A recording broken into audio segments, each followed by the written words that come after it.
Mark Thompson's hands trembled as he gripped the door handle. Through the frosted glass, he could see the silhouette of a woman in red, waiting on his front porch. His sister Jennifer had been pestering him for months about this blind date, and he'd finally agreed just to make her stop. 5 years of being alone, 5 years of focusing solely on his daughter Hannah and his tech company. 5 years since Rebecca died. He opened the door and time seemed to stop. The woman was beautiful, with dark brown skin that glowed in the afternoon sunlight, her natural hair styled in elegant twists.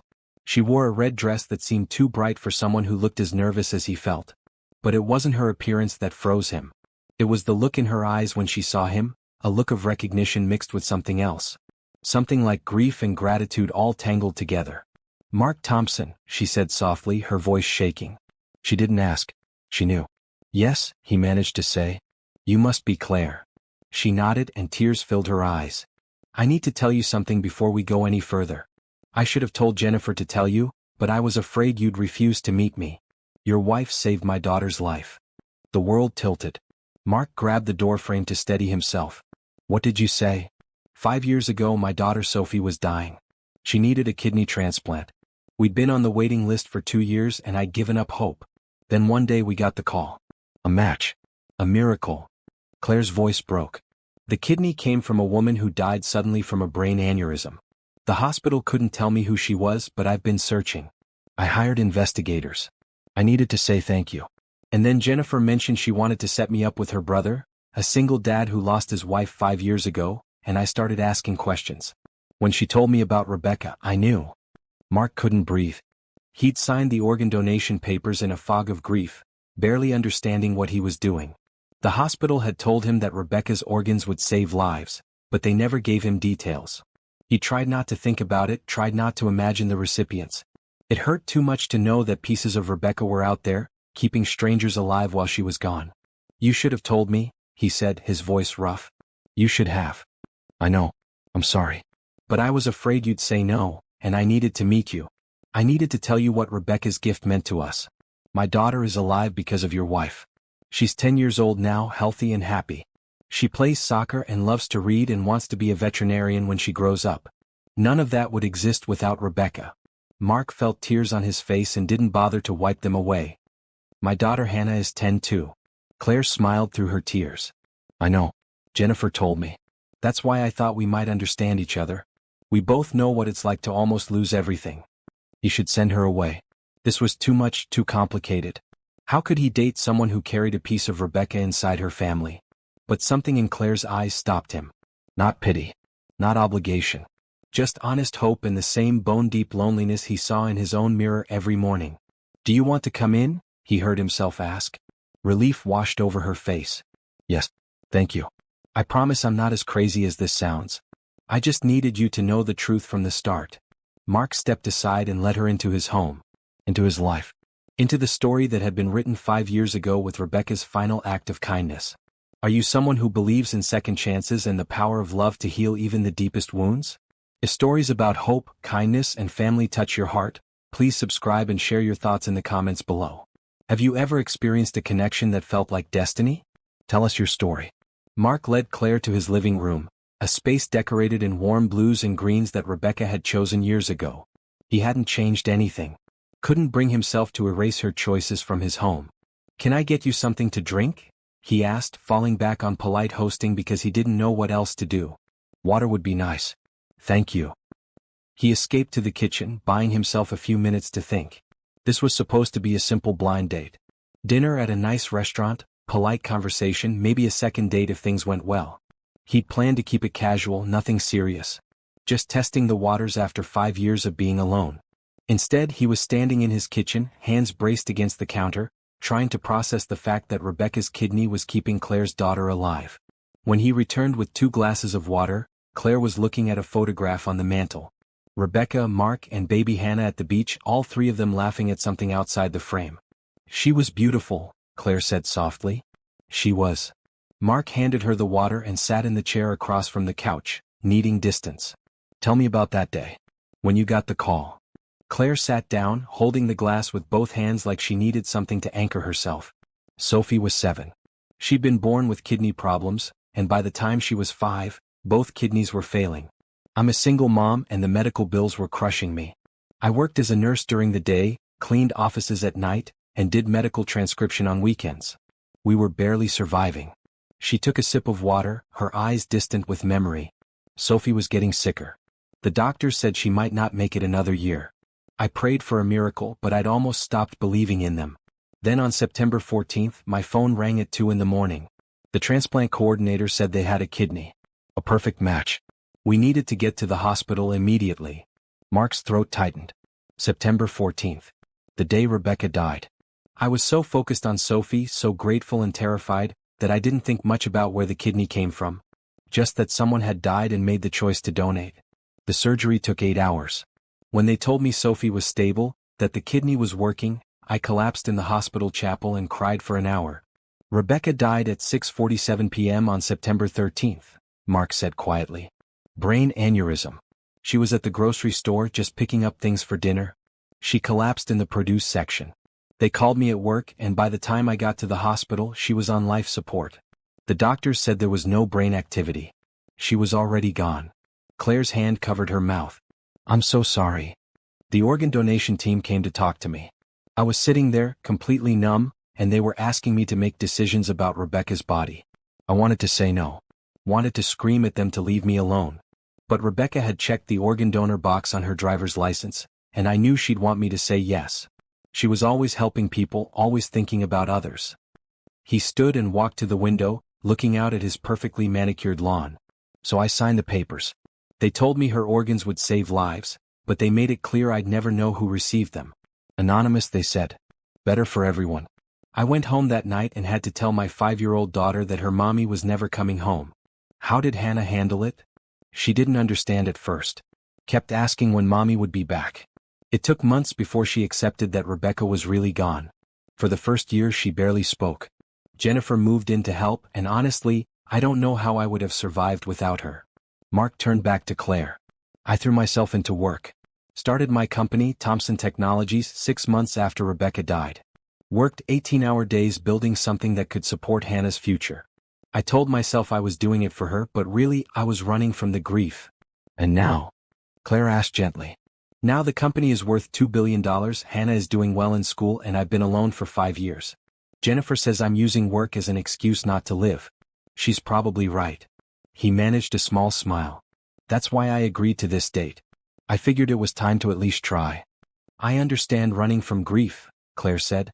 After Sophie's surgery, I was so focused on her recovery that I didn't deal with my own trauma. Watching your child almost die changes you. I was terrified for years that something would go wrong, that we'd lose her. I'm still scared sometimes. Is Sophie healthy now?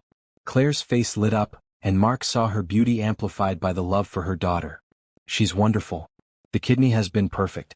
She takes anti-rejection medication and we have regular checkups, but she's living a normal life. She plays soccer, rides her bike, has sleepovers with friends. All the things I thought we'd never get to do. I'd like to meet her, Mark said, surprising himself. If that's okay with you. Really? If we're going to do this, if we're going to try dating or whatever this is, then she should meet Hannah too. They're the same age. Maybe they'd get along. Claire set down her water glass and stood. Mark, I need to know something. Are you agreeing to see me again because you actually want to, or because you feel obligated? Because of Rebecca and Sophie? He considered the question carefully. When I opened the door and saw you before you said anything, I thought you were beautiful. I felt that nervous flutter I haven't felt in 5 years. Then you told me about Rebecca and yes, that complicated everything. But standing here now talking to you, I realize I want to know more about you. Not just as the mother of the girl who received Rebecca's kidney, but as Claire. The woman who worked 3 jobs to save her daughter. The woman who's been searching for years just to say thank you. I think Rebecca would want me to get to know you. Claire's eyes filled with tears again.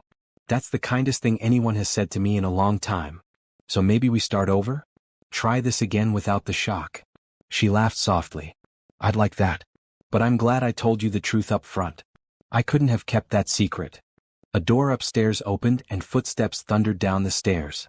Hannah burst into the living room, wearing a bright green t-shirt and jeans, her long brown hair in a ponytail. Dad, can I? Oh. She stopped when she saw Claire. Sorry? I didn't know you had company. Hannah, this is Claire. Claire, my daughter Hannah. Hi, Hannah said shyly. Claire smiled warmly. Hi, Hannah. It's so nice to meet you. Your dad has told me a lot about you. Are you his girlfriend? Hannah, Mark said, embarrassed. It's okay, Claire said, laughing. No, I'm not his girlfriend. We just met today. We're friends. Oh, okay. Hannah looked between them with the too perceptive eyes of a 10-year-old. You're really pretty. Thank you. You're very pretty too. And I have a daughter your age. Her name is Sophie. Maybe you could meet her sometime? Hannah's face brightened. Really? Does she like soccer?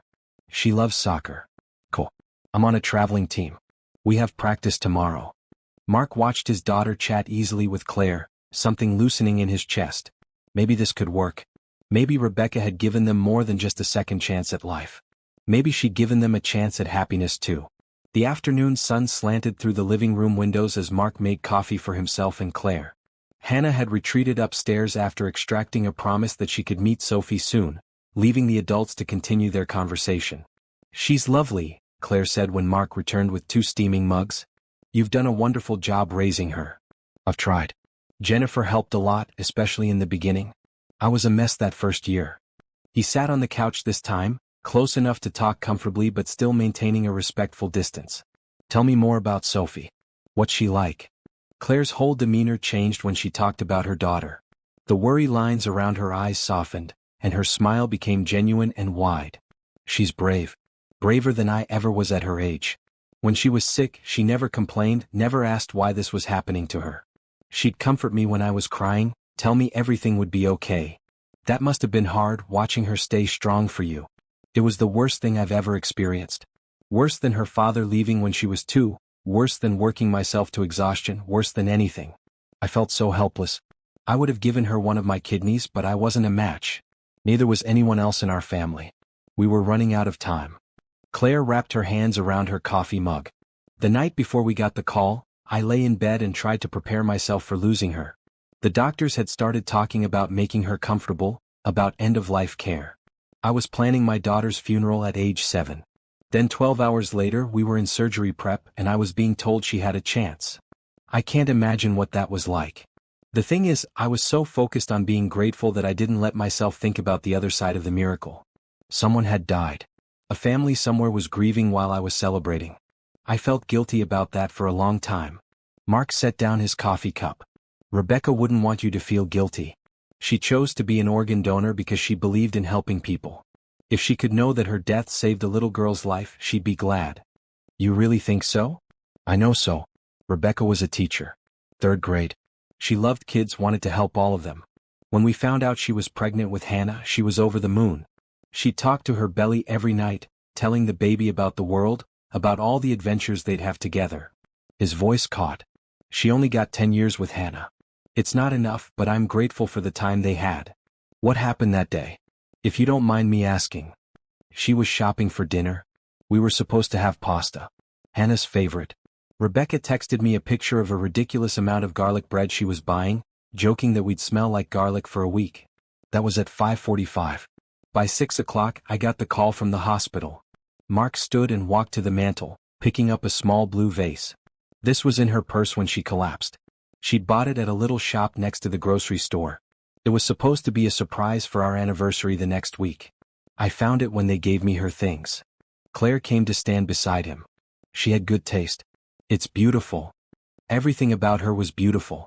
The way she laughed, the way she made everyone feel special, the way she could fix any problem with a hug and some wise words. I was lucky to have her, even for the short time we did. You still love her? It wasn't a question, but Mark answered anyway. I always will. She's part of who I am, part of Hannah. But loving her doesn't mean I can't move forward. It took me a long time to understand that. My ex-husband couldn't handle Sophie's illness, Claire said quietly. He left when she was 2, right after the diagnosis. Said he didn't sign up for a sick kid, couldn't deal with the medical bills and the stress. I haven't heard from him since. He sends money sometimes, guilt payments I guess, but he's never asked to see her. His loss. That's what I tell Sophie. But it hurt her, you know? Made her feel like she was broken, like her illness made her unlovable. Even now, when she's healthy, she worries that people will leave her. Mark turned to face Claire fully. You know what I think? I think Rebecca brought us together. How do you mean? Think about it. You've been searching for me for years and then my sister just happens to set us up? What are the odds? Jennifer didn't know about the connection. She just thought we'd be a good match because we're both single parents who've been through hard times. But maybe it's more than coincidence. Maybe this was supposed to happen. Claire considered this. I want to believe that. I want to believe that something good can come from tragedy. But I'm scared too. What if this is too complicated? What if trying to date each other hurts our daughters? Or what if it helps them?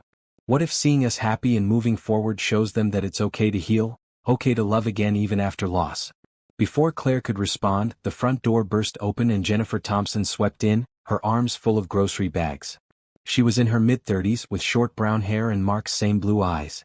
I brought dinner because I figured you two would be too nervous to eat and... She stopped when she saw them standing close together by the mantel. Sorry. Should I come back later? No, it's fine, Mark said, stepping back. Claire, this is my sister Jennifer. Jen, this is Claire. So good to finally meet you, Jennifer said, setting the bags on the coffee table and crossing to shake Claire's hand. I've heard wonderful things. Well, the things Mark was willing to tell me, which wasn't much because he's annoyingly private. Claire laughed. It's nice to meet you too. Thank you for setting this up. Of course. I figured it was time Mark rejoined the land of the living. Jennifer shot her brother a pointed look. He's been married to his company for too long. Jen? What? It's true.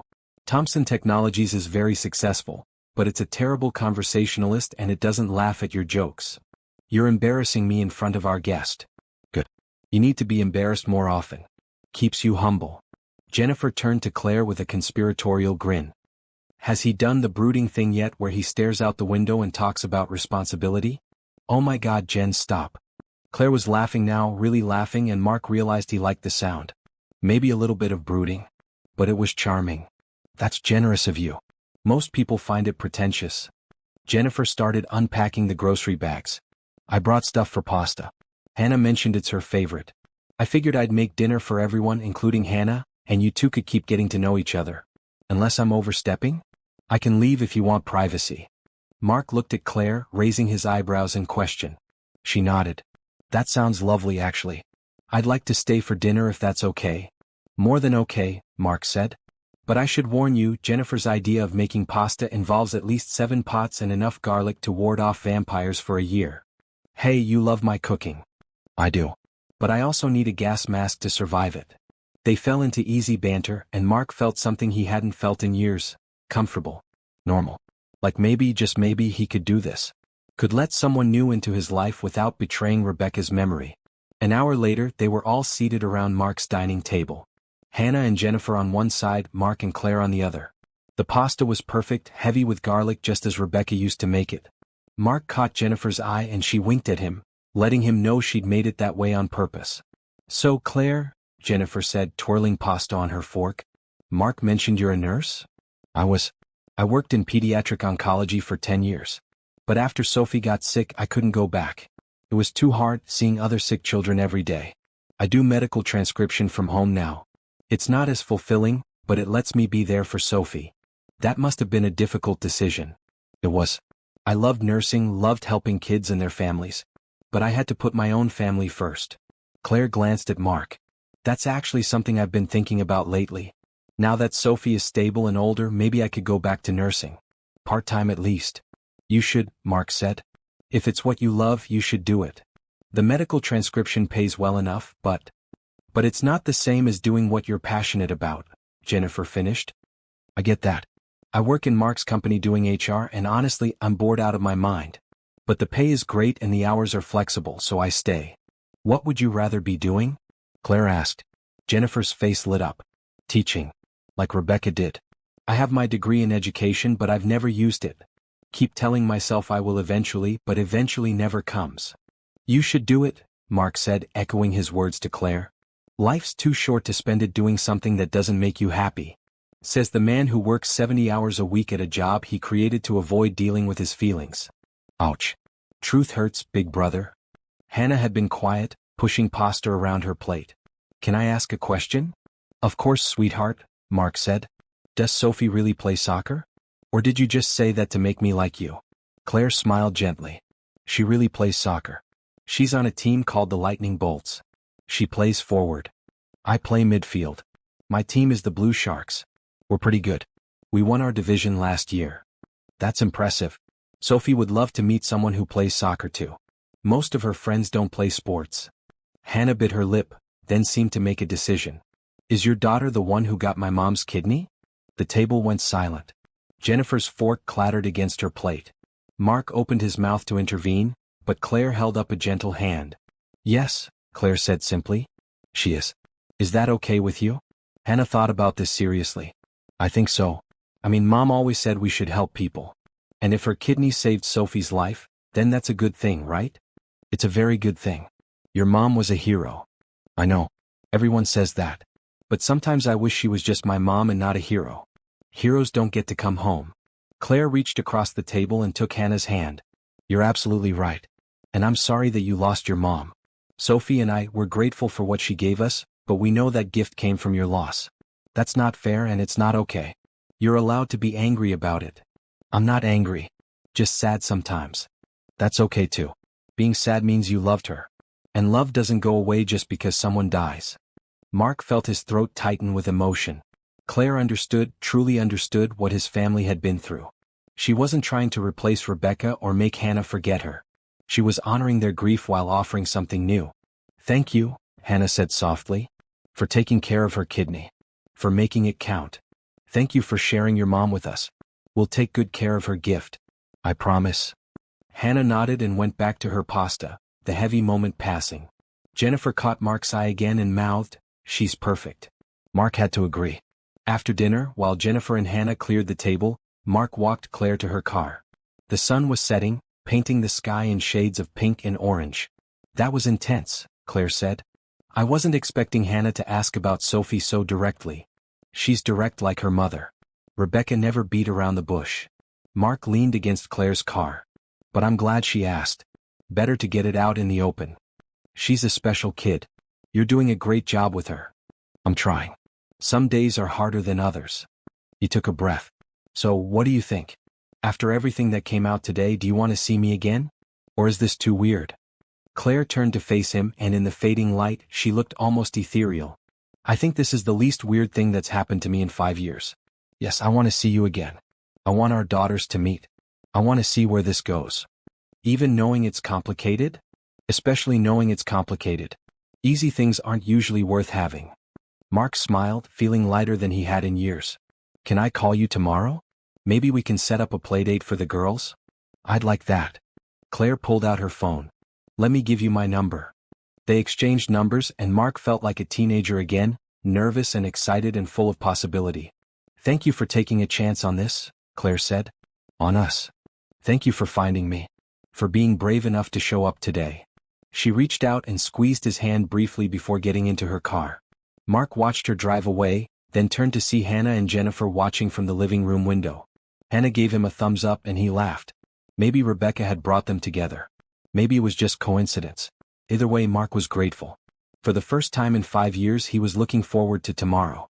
The next Saturday, Mark drove Hannah to the local park where they'd arranged to meet Claire and Sophie. He'd been nervous all week, checking his phone constantly to make sure Claire hadn't changed her mind. But every text from her had been warm and enthusiastic, full of details about Sophie's excitement to meet Hannah. What if she doesn't like me? Hannah asked from the backseat.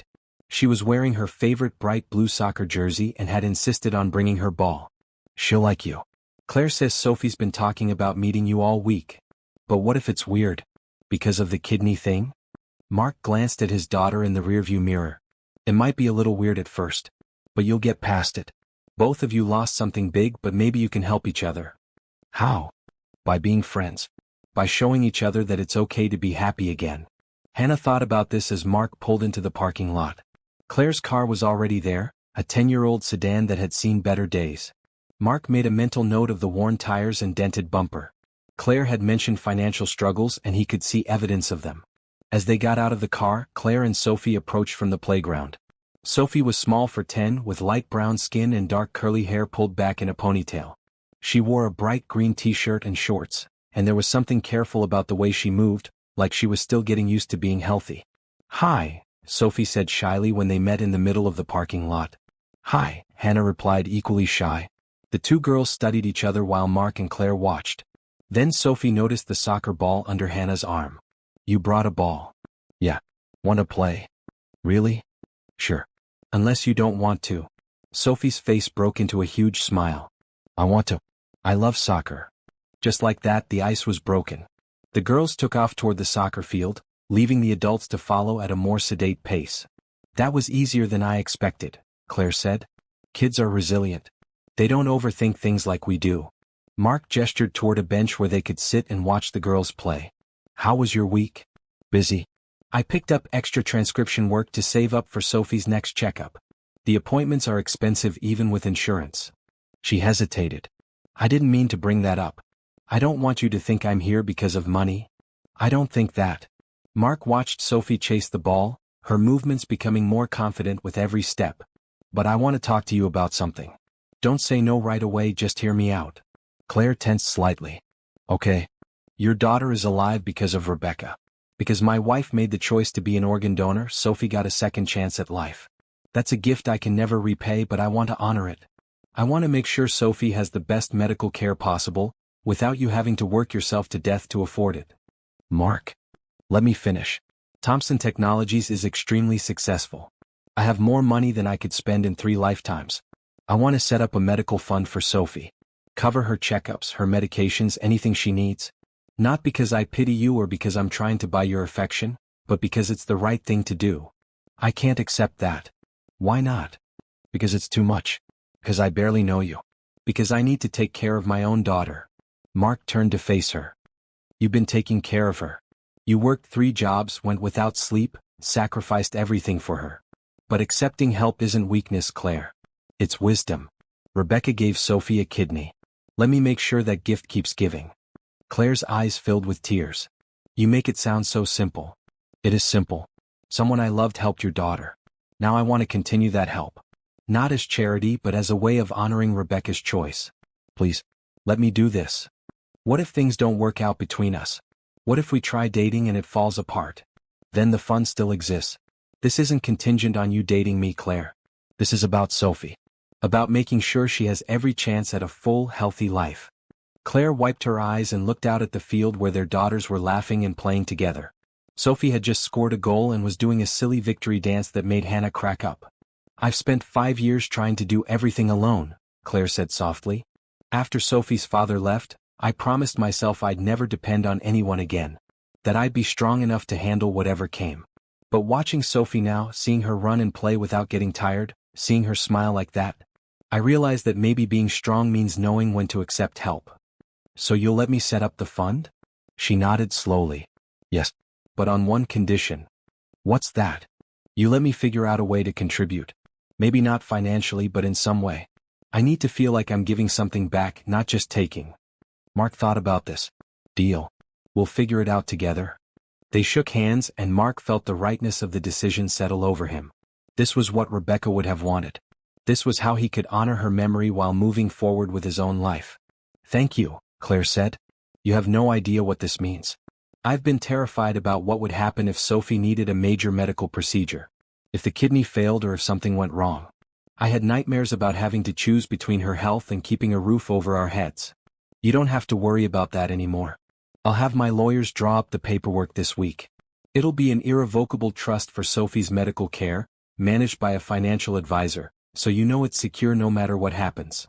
Even if we don't work out as a couple? Even then. This is separate from us.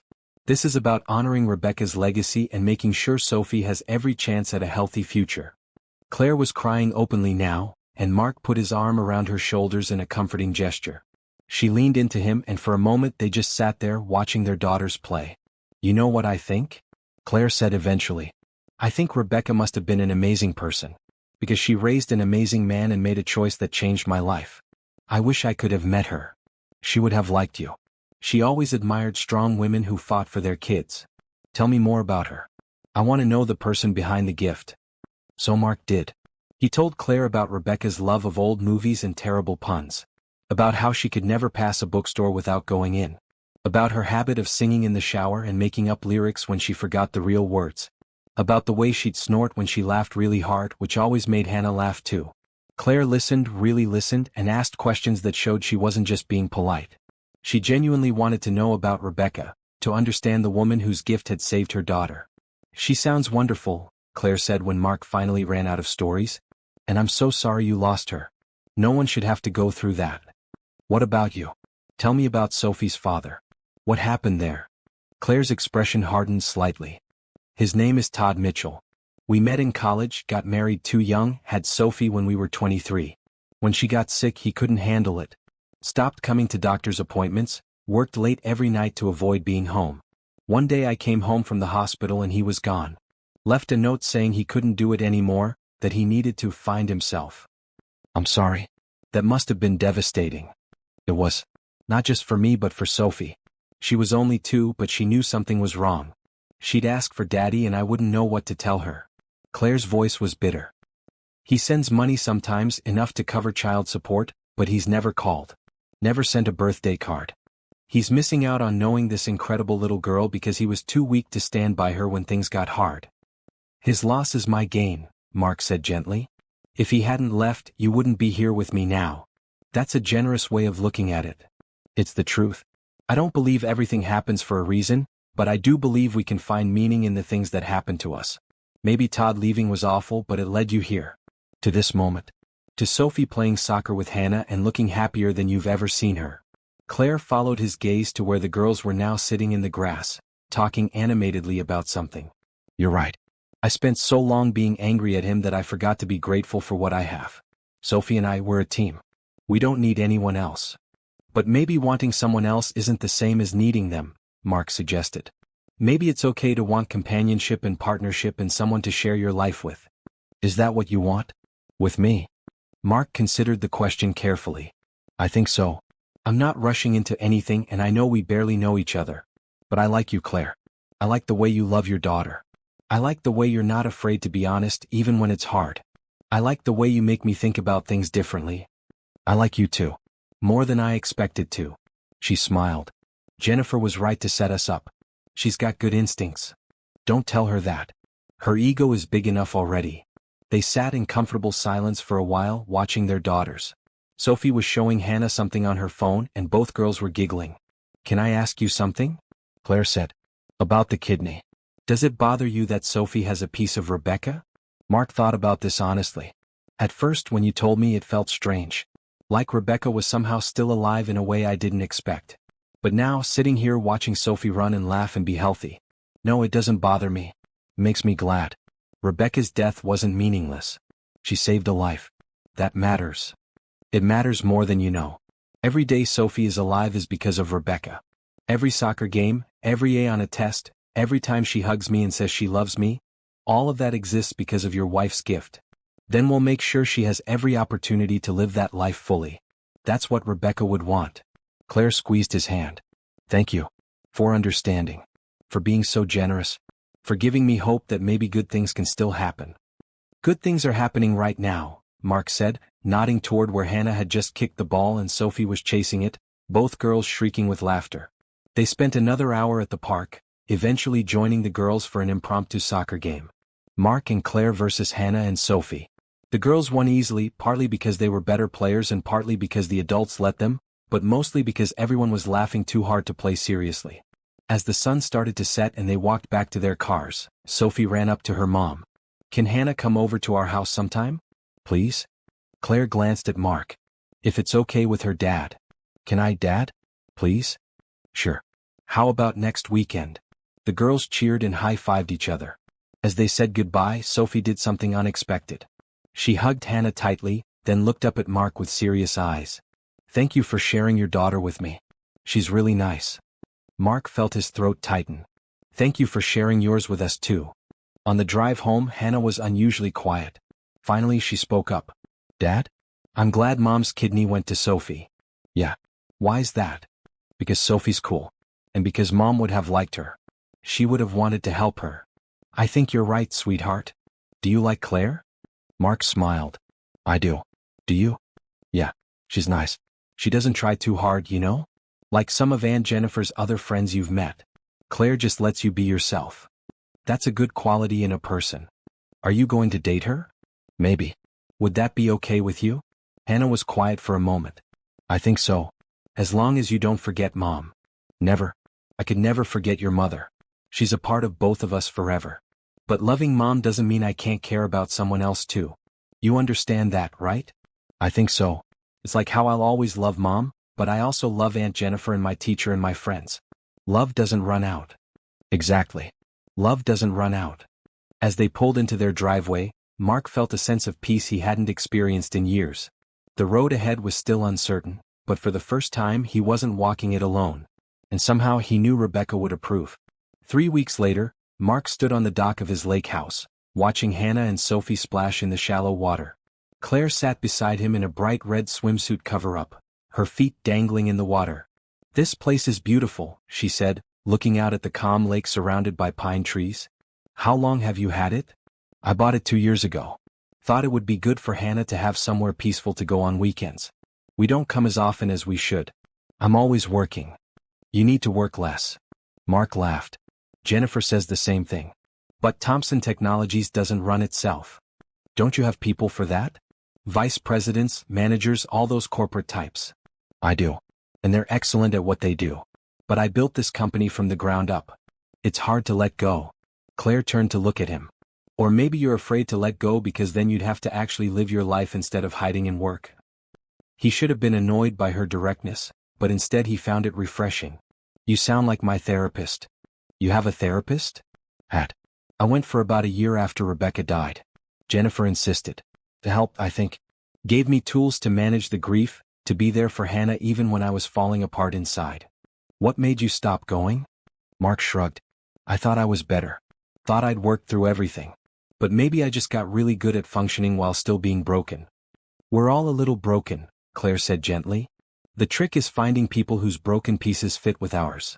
Before Mark could respond, a huge splash sent water cascading over them.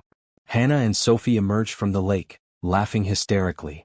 "Sorry," Hannah called, not sounding sorry at all. "You two are in trouble now," Mark said, standing up. He dove into the water, making an even bigger splash that soaked both girls. They shrieked and swam away, and soon all 4 of them were engaged in a full-on splash war. Later, after they dried off and were sitting on the deck eating lunch, Sophie turned to Mark with a curious expression. "Mr. Thompson, can I ask you something?" "You can call me Mark." "And sure, ask away." "Do you believe in heaven?" The question caught him off guard. Claire started to intervene, but Mark held up a hand. "Why do you want to know?" "Because I think about it sometimes. About the lady who gave me her kidney. I wonder where she is now if she's watching me. Mom says she's in heaven, but I don't know if I believe in heaven." Mark sat down across from Sophie. I think that heaven is where we keep the people we love after they're gone. Maybe it's a real place or maybe it's just in our hearts and memories. Either way, they're not really gone as long as we remember them." "Do you think she knows about me? About how I'm doing?" "I don't know. But I like to think that wherever she is, she's happy knowing her gift made a difference. That a smart, kind, funny girl like you gets to live and grow up and do amazing things." Sophie thought about this seriously. "I try to be good. So that her kidney doesn't go to waste." Claire's eyes filled with tears, but Mark kept his focus on Sophie. "Here's the thing, Sophie. You don't have to be good to deserve to live. You don't owe anyone anything. Rebecca gave you her kidney because she wanted to help people, not because she expected something in return. You get to live your life however you want, make mistakes, be silly, be serious, be yourself. That's the gift. The freedom to just be. But I still try to be good. Because I'm grateful. And that's wonderful. But don't let gratitude turn into pressure, okay? You're allowed to be a normal kid who sometimes misbehaves and makes messes and gets in trouble. That's part of being 10 years old." Sophie grinned. "So you're saying I can be bad sometimes?" "I'm saying you can be human. Which includes being imperfect." "Mom says the same thing. But it's nice to hear it from you too." Sophie glanced at Hannah, who had been listening quietly. "What do you think?" "About your mom?" Hannah picked at her sandwich. "I used to talk to her all the time. Like out loud, telling her about my day and stuff. But I haven't done that in a while. It started to feel silly. I talked to my grandma who died," Sophie said. "In my head. I tell her things I don't want to say out loud. It makes me feel better. Maybe I'll try that again. Just in my head so Dad doesn't think I'm weird." "I wouldn't think you're weird," Mark said. "I talk to your mom sometimes too. Usually late at night when I can't sleep. I tell her about you, about how proud she'd be of the person you're becoming. Hannah looked up with tears in her eyes. Really? Really? She's still part of our lives, sweetheart. Just in a different way. The girls went back to their lunch, but Mark caught Claire watching him with an expression he couldn't quite read. Later, after the girls went inside to play video games, she brought it up. That was beautiful what you said to Sophie. I just told her the truth. You gave her permission to be herself without guilt. Do you know how rare that is? Most people would have told her to be grateful, to live up to some impossible standard. You told her she could just be a kid. Mark leaned back in his chair. Sophie's been through enough. She doesn't need the added pressure of feeling like she has to be perfect to deserve being alive. I've told her the same thing 1,000 times, but hearing it from you meant something different. You're Rebecca's husband. If you're telling her it's okay to just live her life, then maybe it really is okay. It is okay. More than okay. It's essential. They sat in comfortable silence for a while, listening to the girls laugh inside the house. Mark felt something settling in his chest, a rightness he hadn't experienced in years. I have a confession, Claire said suddenly. What's that? I Googled you. After our first date. I wanted to know more about your company, about what you do. Mark laughed. And what did you find? That Thompson Technologies is one of the fastest growing tech companies in the country. That you've been named one of the top entrepreneurs under 40. That you started the company 6 months after Rebecca died and built it from nothing into a $2 billion business. She paused. And that you donate millions to organ donation research and awareness programs. I'm surprised that made the news. Mark, you've funded 3 major research facilities and countless smaller programs. You're practically single-handedly advancing the field of transplant medicine. Why didn't you mention that? He shrugged, uncomfortable with the praise. It's not about recognition. It's about making sure what happened to Rebecca can help as many people as possible. I can't bring her back, but I can make sure her death meant something. It meant everything. To me, to Sophie, to thousands of other families who've benefited from the research you're funding. You're changing the world, Mark. I'm just a guy with money trying to do some good. You're more than that. You're someone who took devastating loss and turned it into hope for others. That takes strength. Mark turned to face her. You did the same thing. You could have given up when Sophie was sick, when her father left, when things seemed hopeless. But you didn't. You fought for her every single day. That's real strength. We make a good team then. 2 people who refuse to give up. Yeah, Mark said softly. We do. The moment stretched between them, charged with possibility. Mark found himself leaning closer, and Claire didn't pull away. He could see the flecks of gold in her brown eyes, the slight curve of her smile. This was it. The moment where he either took a risk or let fear hold him back. He kissed her. It was gentle, tentative, a question more than a statement. Claire kissed him back, her hand coming up to rest against his cheek. For a few perfect seconds, the world narrowed down to just the 2 of them. When they pulled apart, Claire was smiling. I was wondering if you were ever going to do that. I've wanted to for weeks. But I didn't want to rush anything. I appreciate that. But Mark, we've known each other for almost a month. Our daughters are already best friends. I think it's okay to admit we're interested in each other. I'm definitely interested. Good. Because I am too. They kissed again, longer this time, and Mark felt years of loneliness start to crack and fall away. He wasn't betraying Rebecca. He was honoring her by choosing to live again, to love again, to be open to happiness. A crash from inside the house made them jump apart. Both girls came running out. Sorry, Hannah said. Sophie was teaching me a dance and we knocked over a lamp. It didn't break though. We're really sorry, Sophie added. Mark and Claire looked at each other and started laughing. It's fine, Mark said. Just be more careful. We will. Can we go swimming again? Give it half an hour for your lunch to settle. The girls ran back inside, arguing cheerfully about what game to play next. Claire leaned her head on Mark's shoulder. Is this really happening? She asked. Sometimes I feel like I'm going to wake up and it'll all be a dream. That I'll still be working 3 jobs and praying for a miracle. It's real. We're real. And you don't have to work 3 jobs anymore. I meant what I said about helping with Sophie's medical care. I know. And I'm grateful. But I've been thinking about what you said about contributing in some way. I have an idea. I'm listening. Your house is beautiful, but it's not really organized. Neither is your office. You have staff, but nobody to actually manage the household and keep things running smoothly. What if I did that? What if I came and worked for you as a house manager or personal assistant or whatever you want to call it? Mark sat up to look at her. You want to work for me? I want to contribute. I want to feel like I'm earning the help you're giving us, not just accepting charity.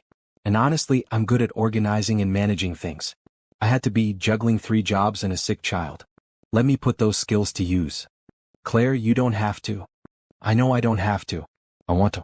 Please. Let me do this. Mark thought about his chaotic house, the meals he forgot to plan, the appointments he missed because his calendar was a mess. Having Claire's help would be valuable, and it would give her the independence she clearly needed. Okay. But we do this properly. Market rate salary benefits the whole thing. And if we're dating, we keep the personal and professional separate. Deal? Deal.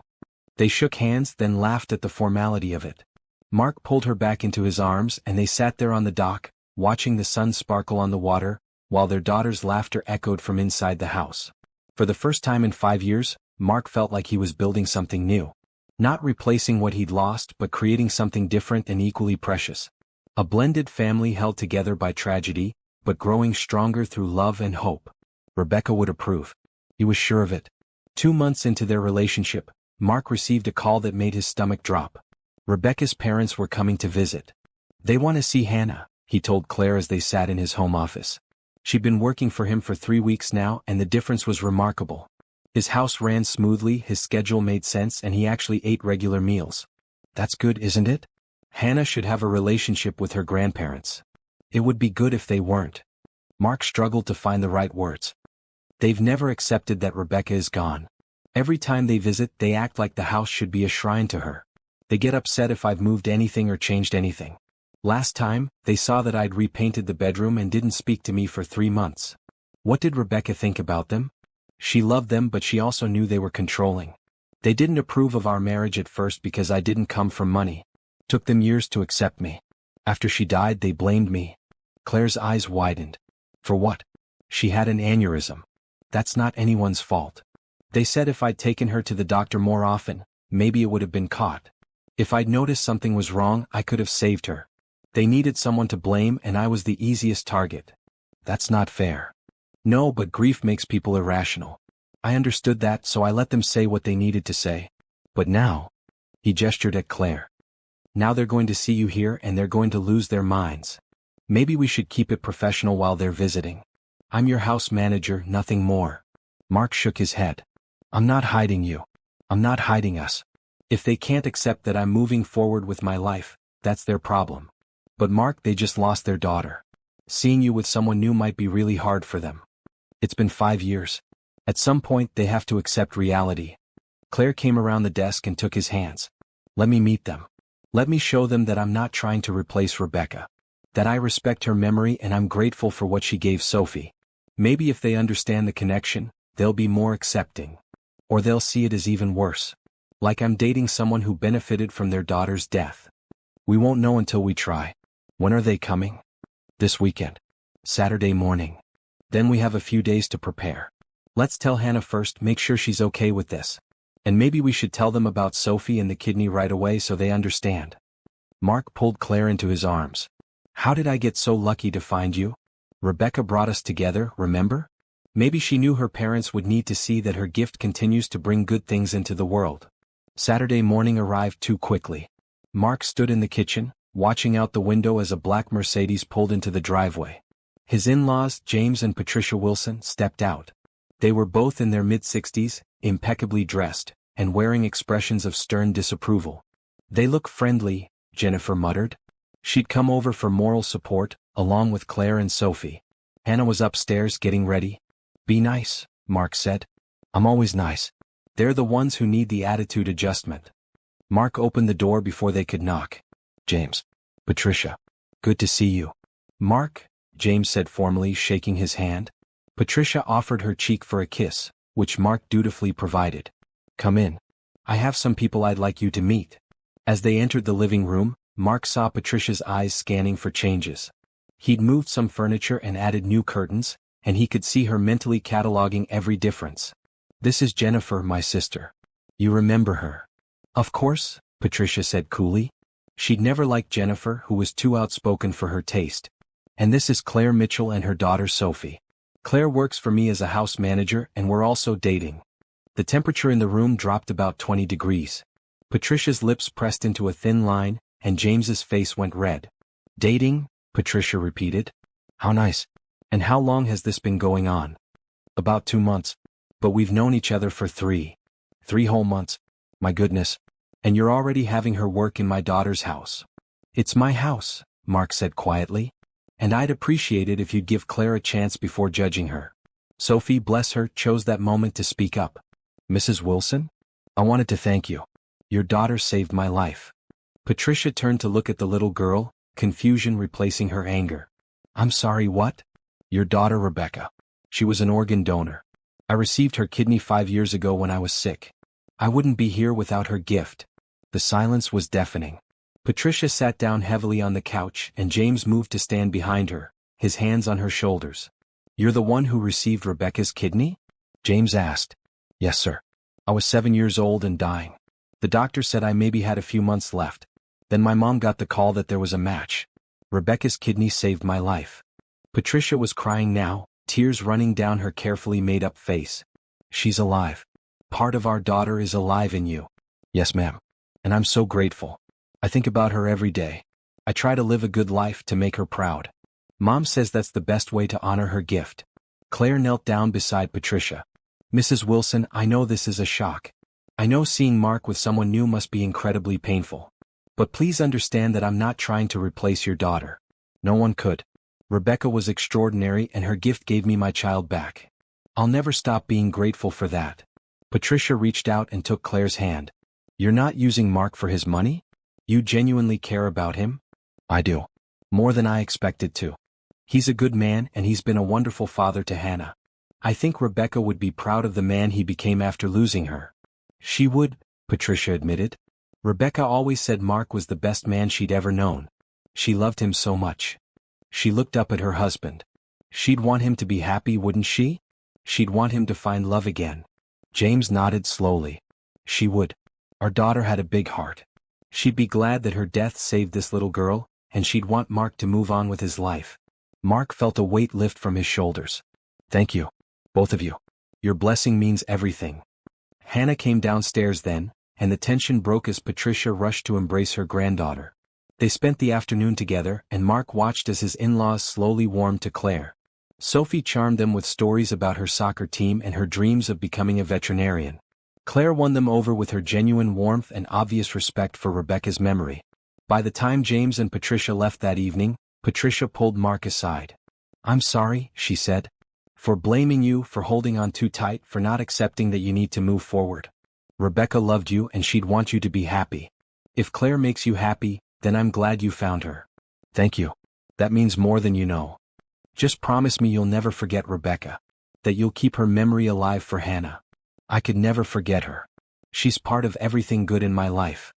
After they left, Mark found Claire in the kitchen, cleaning up from dinner. He wrapped his arms around her from behind. Thank you, he whispered, for handling that with such grace. They love you. They're just hurt and scared. I understand that. Sophie was amazing today. The way she talked about Rebecca, about being grateful for the gift. That's all you. You've raised an incredible daughter. Claire turned in his arms. We both have. And maybe together we can raise them even better. Mark kissed her, deep and thorough, pouring 5 years of loneliness and hope into it. When they pulled apart, they were both breathless. Stay tonight? He asked. Both of you. The girls are already planning a sleepover. Are you sure? That's a big step. I'm sure. I want to fall asleep with you in my arms and wake up knowing you're here. Is that okay? It's more than okay. It's perfect. That night, after the girls were asleep in Hannah's room, Mark and Claire lay in his bed, talking quietly in the dark. I never thought I'd be here again, Mark admitted. In bed with someone, planning a future, feeling hopeful. Part of me still feels guilty, like I'm betraying Rebecca. Rebecca gave you her blessing, Claire said. Through her parents, through the gift that brought us together, through everything. She loved you and love wants the beloved to be happy. Even if that happiness comes from someone else. When did you get so wise? When I had to watch my daughter almost die and learn that life is too short to waste on guilt and fear. If you love me, Mark, then love me. Don't hold back because of ghosts. Rebecca is gone, but you're still here. We're still here. And we deserve to be happy. Mark pulled her closer. I do love you. I think I started falling for you that first day when you showed up at my door and turned my whole world upside down. I love you too. I didn't plan on it, didn't expect it, but there it is. You and Hannah, you've become my family. My second chance at everything I thought I'd lost." They fell asleep like that, wrapped in each other's arms, while their daughters slept down the hall. Two broken families, slowly mending into something new and whole. But in the morning, Mark would wake to a phone call that would test everything they'd built. Sometimes second chances come with new challenges. Sometimes happy endings are hard won. But that was tomorrow. Tonight there was just love, hope, and the promise of more good days ahead. Hannah woke up at 3 in the morning, her heart pounding. She'd had a nightmare about her mom dying again, as vivid as if it had happened yesterday. She could see Rebecca collapsing in the grocery store, could hear the beeping of the hospital machines, could feel the terrible emptiness when they told her mom was gone. She got out of bed carefully, not wanting to wake Sophie, and padded down the hall. She meant to go to her dad's room, but stopped when she heard voices from the kitchen. Curious, she crept halfway down the stairs. "I worry about Hannah," her dad was saying. "She seems okay with us dating, but what if she's just pretending? What if she's scared to tell me how she really feels?" "Have you asked her?" That was Claire's voice. "Not directly. I'm afraid of the answer." "Mark, Hannah is stronger than you think. But she needs to know it's okay to have complicated feelings about all of this. About me, about Sophie, about you moving on." Hannah sat down on the stairs, hugging her knees. They were talking about her. Should she go back to bed? "I don't want to put that burden on her," her dad said. "She's 10 years old. She shouldn't have to worry about my happiness. But she does worry about it. That's what kids do when they love their parents. They worry and they want you to be happy, even when they're scared of change." Hannah heard the sound of chairs scraping, footsteps. She should move, should go back upstairs, but she stayed frozen on the stairs. "What if loving you means I'm forgetting Rebecca?" Her dad's voice was thick with emotion. "What if by building a new life I'm erasing the old one?" "You're not erasing anything. You're expanding. There's room in your heart for both, Mark. Room to honor who Rebecca was and to love what we are becoming. It's not one or the other." "I wish Hannah could hear you say that." "Then let's tell her. Let's have an honest conversation with both girls about how complicated this is. About how it's okay to be scared and excited at the same time." Hannah decided then to make herself known. She stood up, deliberately making noise on the stairs. When she got to the kitchen, both adults looked guilty. "Can't sleep, sweetheart?" her dad asked. "I had a nightmare about Mom dying. I was coming to find you." Hannah looked between them. "But I heard you talking. About me." Her dad opened his arms and Hannah went to him, climbing into his lap even though she was really too big for that now. "I'm sorry you heard that." "It's okay. I'm glad I did." Hannah took a deep breath. "Dad, I need to tell you something. I've been scared to say it." "You can tell me anything." "I'm scared that if I tell you I like Claire and Sophie, then it means I don't love Mom anymore. But I'm also scared that if I tell you I miss Mom, you'll think I don't want you to be happy. So I've been trying to act like everything is fine, but sometimes I'm really confused and sad and I don't know how to feel." Her dad's arms tightened around her. "Oh, Hannah. I'm so sorry. You should never have to hide your feelings from me. But I don't want you to be sad because of me. Listen to me." Her dad pulled back to look at her face. "Your feelings are never a burden. If you're sad about Mom, that's okay. If you're worried about me dating Claire, that's okay too. We can figure all of this out together, but only if you're honest with me. Do you still love Mom?" "Every single day. Loving Claire doesn't change that. Your mom will always be a part of me, a part of you. Nothing can take that away." Claire spoke up from where she stood by the counter. "Hannah, can I tell you something?"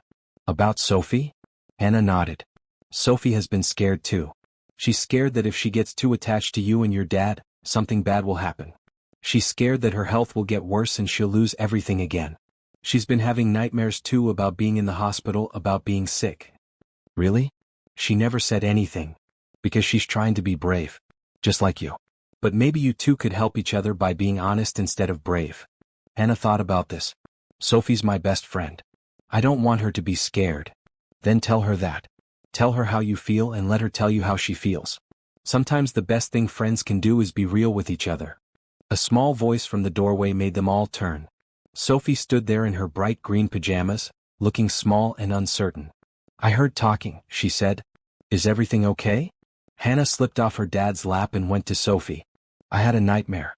Want to talk about it?" "I have nightmares too. About being sick." The two girls looked at each other and something passed between them. An understanding. A connection deeper than their parents' relationship. Want to go back upstairs and talk? Hannah asked. Yeah. As the girls headed back to Hannah's room, the adults listened to them settle back into bed and begin a quiet conversation. That was good, Claire said. They're helping each other. Better than we're helping them, Mark admitted. I've been so focused on not burdening Hannah with my feelings that I didn't realize I was teaching her to hide hers. You're doing your best. We both are. But maybe from now on we try radical honesty? All of us? No more pretending everything is fine when it's not. Deal. They went back to bed, but Mark couldn't sleep. Around 6 a.m. he got up and went to the kitchen to make coffee. He found Hannah already there, sitting at the table with a bowl of cereal. You're up early, he said. Couldn't sleep anymore. Sophie and I talked for a long time. About what? About being scared. About how it's okay to be sad sometimes. About how we can miss your mom and still be happy that you found Claire. Hannah stirred her cereal. Dad, I need to tell you something. I've been afraid that if you love Claire you'll forget about Mom. And then Mom will really be gone. Mark sat down across from her. Your mom will never be gone, Hannah. She lives in our memories, in our hearts, in the way we love each other. Nothing can take that away. But you're building a new family. With Claire and Sophie. What if there's no room for Mom in that? There's always room for Mom. Always. Claire understands that. Sophie understands that. We're not replacing your mom. We're honoring her by living the kind of life she would have wanted for us. A life full of love and hope and happiness. Sophie told me something last night, Hannah said softly. She said that every time her kidney works, every time she runs or plays or laughs, that's Mom still helping people. Still being part of the world. That made me feel better.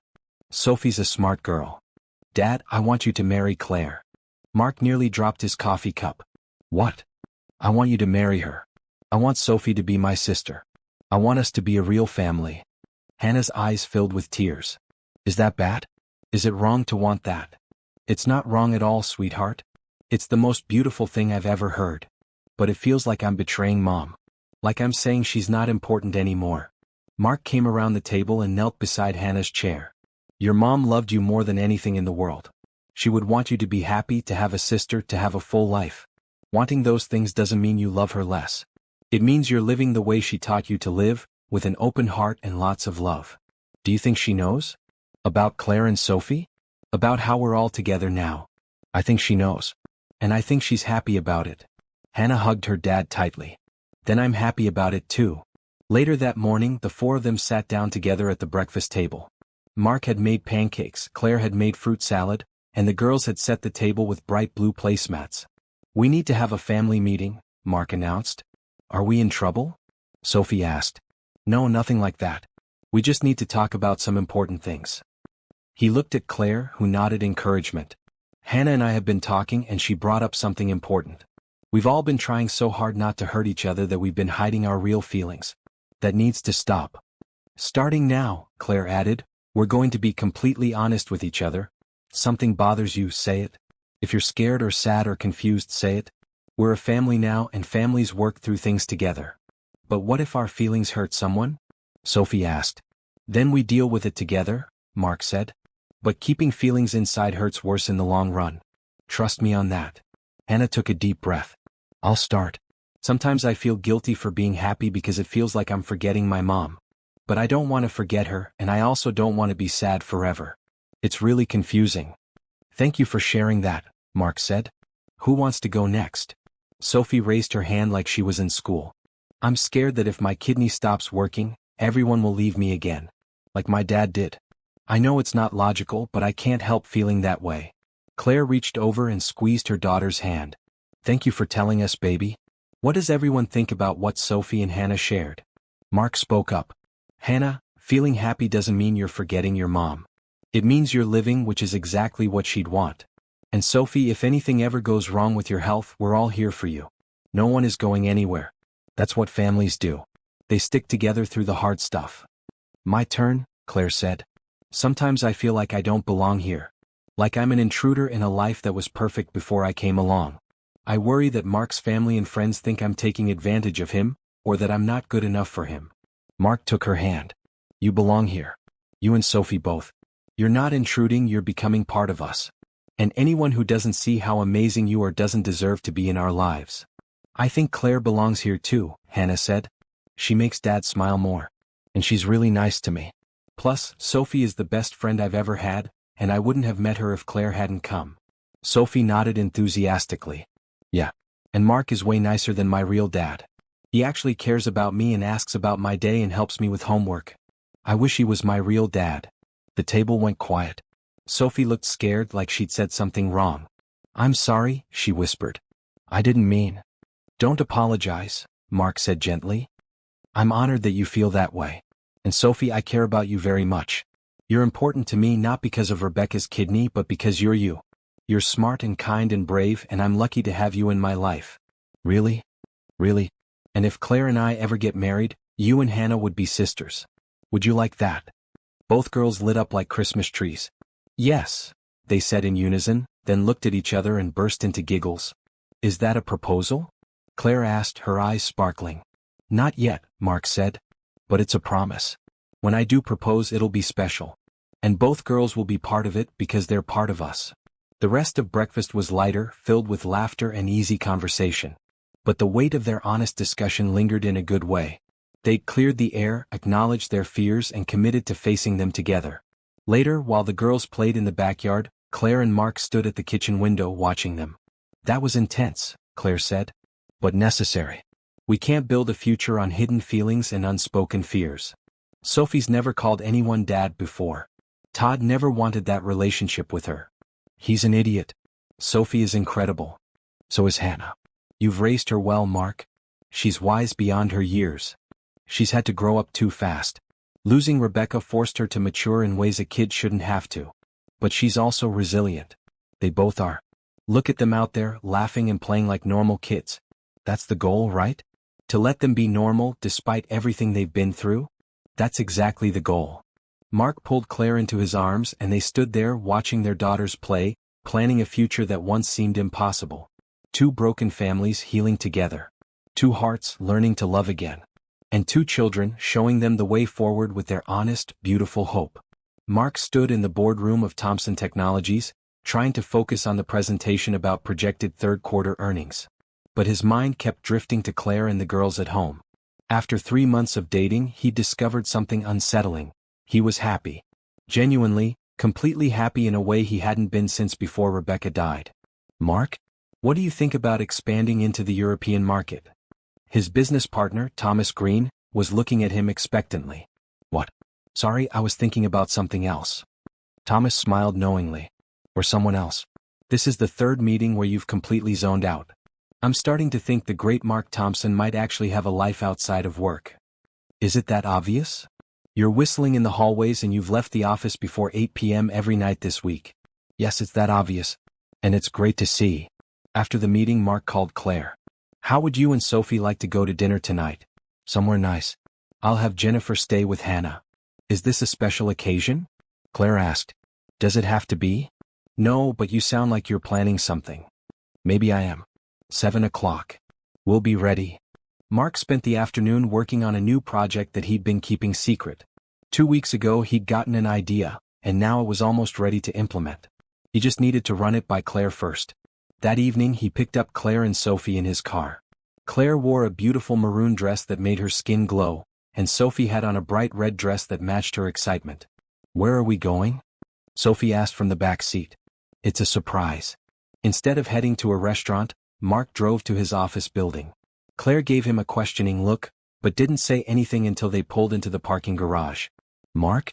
What are we doing here? I want to show you something. Trust me? Always.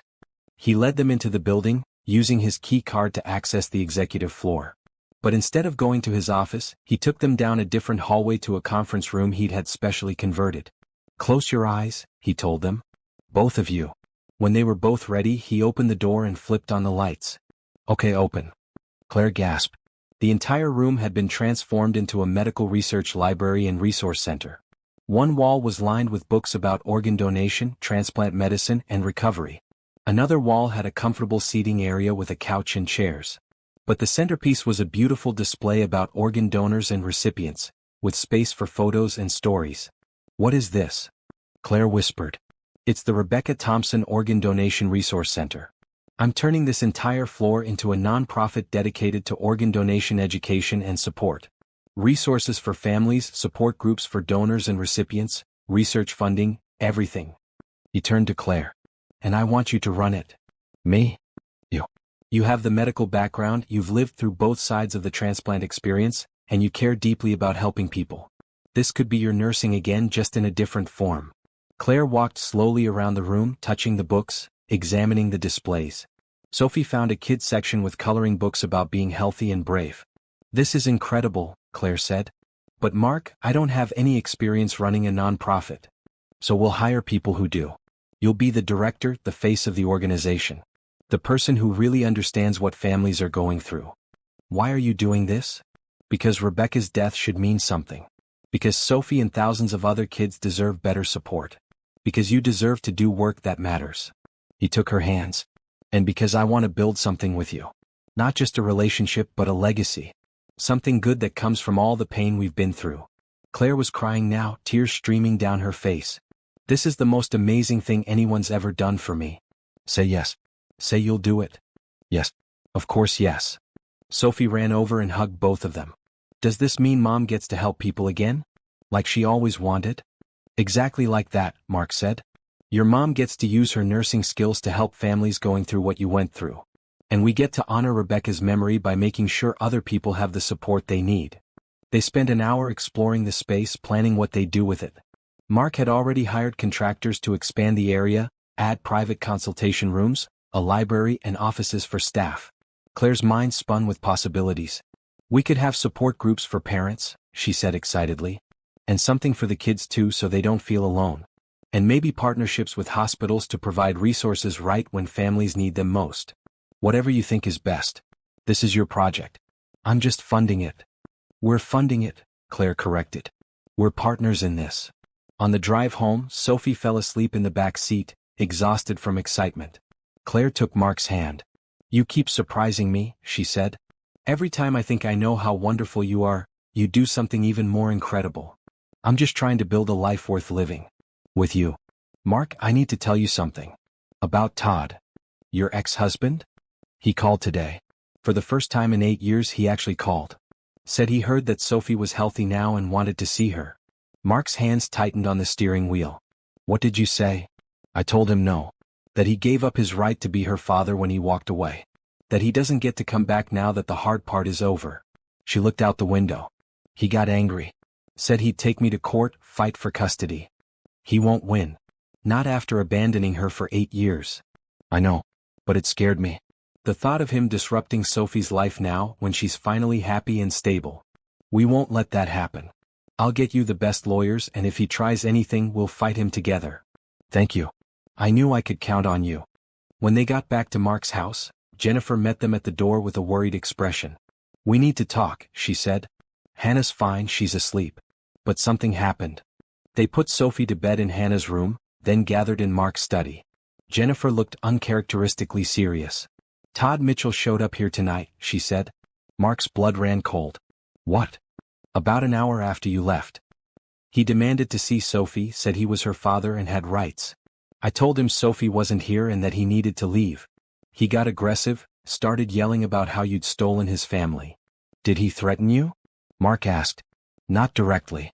But he was angry and drunk. I called the police and they escorted him off the property. They said if he comes back, they'll arrest him for trespassing. Claire sank into a chair, her face pale. This is my fault. I should have handled this better. This is not your fault, Mark said firmly. Todd made his choices. He left. He doesn't get to come back now and demand anything. But what if he does take me to court? What if he convinces a judge to give him custody? Then we'll fight it. Together. Mark knelt in front of Claire. Listen to me. You're an amazing mother. You've sacrificed everything for Sophie. No judge in the world would give custody to a man who abandoned his sick daughter for 8 years. Todd has no case. He has money now though. He mentioned that on the phone. Said he'd been working overseas, made a fortune, and now he's ready to be a father. Too little, too late. Sophie doesn't even know him. Legally and emotionally, he has no claim to her. Jennifer spoke up. I took photos of him tonight. Got his license plate number too. If you need evidence of his behavior, we have it. Thank you, Jen. Mark turned back to Claire. We're going to handle this. First thing Monday morning, I'm calling my lawyers. We'll file for full custody and a restraining order if necessary. Todd is not going to disrupt our family. Our family, Claire repeated softly. Is that what we are? That's what we are. You, me, Hannah, and Sophie. We're a family. And I protect my family. Claire threw her arms around Mark's neck and cried. Not tears of fear this time, but relief. Someone was finally on her side. Someone was finally fighting for her and Sophie. The next week was tense. Mark's lawyers filed paperwork for Claire to get full legal custody of Sophie, with documentation of Todd's abandonment.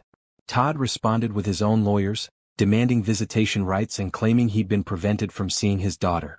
It's all lies, Claire told Mark as they reviewed the court documents. He never tried to contact us. He sent money occasionally but never called, never visited, never even sent a birthday card. The courts will see through it. We have 8 years of evidence that he had no interest in being a father. 2 weeks later they went to court. Mark hired the best family lawyer in the state, and they brought documentation of everything. Sophie's medical records showing her illness and Todd's absence during treatment, bank records showing sporadic child support payments but no consistent support, and statements from Sophie's doctors, teachers, and friends attesting to Claire's excellent parenting and Todd's complete absence from Sophie's life. Todd showed up in an expensive suit with his own team of lawyers. He claimed he'd been working overseas and unable to return, that he'd been supporting Sophie financially, and that now that he was back in the country, he wanted to be part of her life. The judge was a woman in her 50s who listened to both sides carefully. Then she asked to speak to Sophie privately. Mark and Claire waited in the hallway, holding hands so tightly their knuckles were white. What if she doesn't understand? Claire whispered. What if Todd charms her? Sophie is smart. She'll tell the truth. 20 minutes later, Sophie emerged with the judge. Her eyes were red from crying and she ran straight to Claire. I don't want to see him, she sobbed. I told the judge I don't want to see him. He's not my dad. He left us. The judge called everyone back into the courtroom. She looked stern as she reviewed her notes. I've heard testimony from both sides, reviewed extensive documentation, and spoken with the child at the center of this case. It's clear to me that Mr. Mitchell abandoned his daughter during the most critical time of her life. His claims that he was unable to return are not supported by evidence. In fact, bank records show he returned to the United States multiple times during the period in question, yet never attempted to see his daughter. Todd's lawyer stood up to object, but the judge held up a hand. I'm not finished. Furthermore, Sophie has made it clear that she has no relationship with her father and no desire to establish one. She refers to him as my mom's ex-husband, not as my father. Meanwhile, she speaks glowingly of her mother, who has been her sole caregiver and advocate for years. The judge looked directly at Todd. Mr. Mitchell, you made a choice 8 years ago to walk away from your sick child. You can't undo that choice by showing up now with money and lawyers. Custody is about more than biology. It's about love, commitment, and being present in a child's life. You have shown none of those things. She signed a document and handed it to the bailiff. Full custody is awarded to Ms. Claire Mitchell. Mr. Mitchell's parental rights are terminated based on abandonment. If he wishes to attempt any future contact with Sophie, it must be with Ms. Mitchell's permission and when Sophie is old enough to make her own decisions. This case is closed. The gavel came down and it was over. Outside the courthouse, Claire collapsed against Mark, crying with relief. Sophie clung to both of them. It's over, Mark said. He can't hurt you anymore. I don't have to see him? Sophie asked. Never. Not unless you decide you want to when you're much older. I won't want to. He's not my dad. Mark is more of a dad to me than he ever was. Mark's heart swelled. He looked at Claire, who was smiling through her tears, and he knew the time had come. That weekend Mark planned something special. He told Claire he was taking her to dinner, but instead he drove her to the botanical gardens where Rebecca had volunteered. It was sunset and the gardens were nearly empty. This is where Rebecca used to work on Saturdays, Mark said as they walked along a path lined with roses. She loved plants, loved helping things grow. After she died, I donated money to build this section of the garden in her memory. They stopped at a beautiful fountain surrounded by flowers. On the side was a plaque, in memory of Rebecca Thompson, who believed in beauty and growth. It's lovely, Claire said. Rebecca brought me here on our first date. It was spring and everything was blooming. She said that gardens were proof that beautiful things can come from dirt and patience. Mark took both of Claire's hands. I've been thinking about that a lot lately. About how beautiful things can grow from dark places. About how love can bloom even after loss. About how two people can find each other in the most unexpected ways and build something new and precious. He dropped to one knee and Claire's hands flew to her mouth. Claire Mitchell, you walked into my life when I had given up on happiness. You reminded me that it's okay to move forward, okay to love again. You've been patient with my grief, kind to my daughter, and brave enough to share your own story with me. You've made me believe in second chances. He pulled out a small blue velvet box. But I'm not just asking if you'll marry me. I'm asking if you and Sophie will join Hannah and me in building a family together. A family that honors the past but embraces the future. A family built on love, hope, and the belief that beautiful things can grow even in the darkest soil. Yes, Claire said, tears streaming down her face. Yes, 1,000 times yes. Mark slipped the ring onto her finger, a beautiful diamond set in a platinum band. Then he stood and kissed her long and deep, while the sun set behind them in a blaze of orange and pink. When they got home, Hannah and Sophie were waiting with Jennifer. As soon as they walked in the door, Hannah noticed the ring. Does this mean what I think it means? She asked, bouncing with excitement. Claire said yes, Mark announced. We're getting married. The girls screamed and jumped up and down, hugging each other and then rushing to hug the adults. Jennifer was crying happy tears. I'm going to have a sister, Sophie said, hugging Hannah. And I'm going to have a mom, Hannah said, looking at Claire. Claire knelt down to Hannah's level. Only if you want me to be.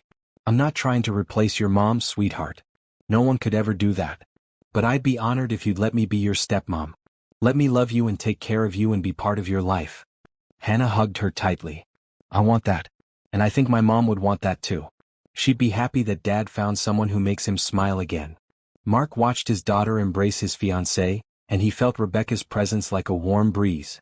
She was here in this moment, blessing their new beginning. And for the first time since her death, he felt at peace. Still watching. If this story of hope, second chances, and family has touched your heart, please subscribe to our channel and hit the notification bell. Share in the comments below your own stories of unexpected blessings or second chances. Your story might inspire someone else who needs hope today. 6 months later, on a beautiful Saturday in May, Mark stood at the altar of a small garden chapel, watching Claire walk down the aisle toward him. She wore a cream-colored dress that flowed around her like water, and she carried a bouquet of blue and white roses, Rebecca's favorite colors. Hannah and Sophie walked beside her, both in matching blue dresses, carrying their own small bouquets. They were beaming, and when they reached the altar, they took their places on either side of their parents. The ceremony was small and intimate. Just close friends and family. Patricia and James Wilson sat in the front row, holding hands and crying happy tears. Jennifer stood beside Mark as his best woman. Claire's mother and sister had flown in from Georgia. The officiant was a woman who specialized in blended family weddings. She began with words about love, loss, and new beginnings. We're not here today to forget the past, she said. We're here to honor it while embracing the future. Mark and Claire have both known profound loss. They've both fought through dark times.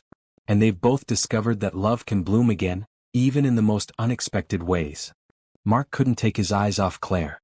She was beautiful, yes, but more than that, she was his. His partner, his best friend, his second chance at happiness. When it came time for the vows, Mark spoke first. Claire, when you showed up at my door 6 months ago, you changed my life. You reminded me that it's okay to be happy again, okay to love again. You've been patient with my grief, kind to my daughter, and brave enough to share your own story with me. He glanced at Rebecca's parents. You've honored Rebecca's memory while helping me build something new and beautiful. I promise to love you, support you, and stand beside you through whatever comes.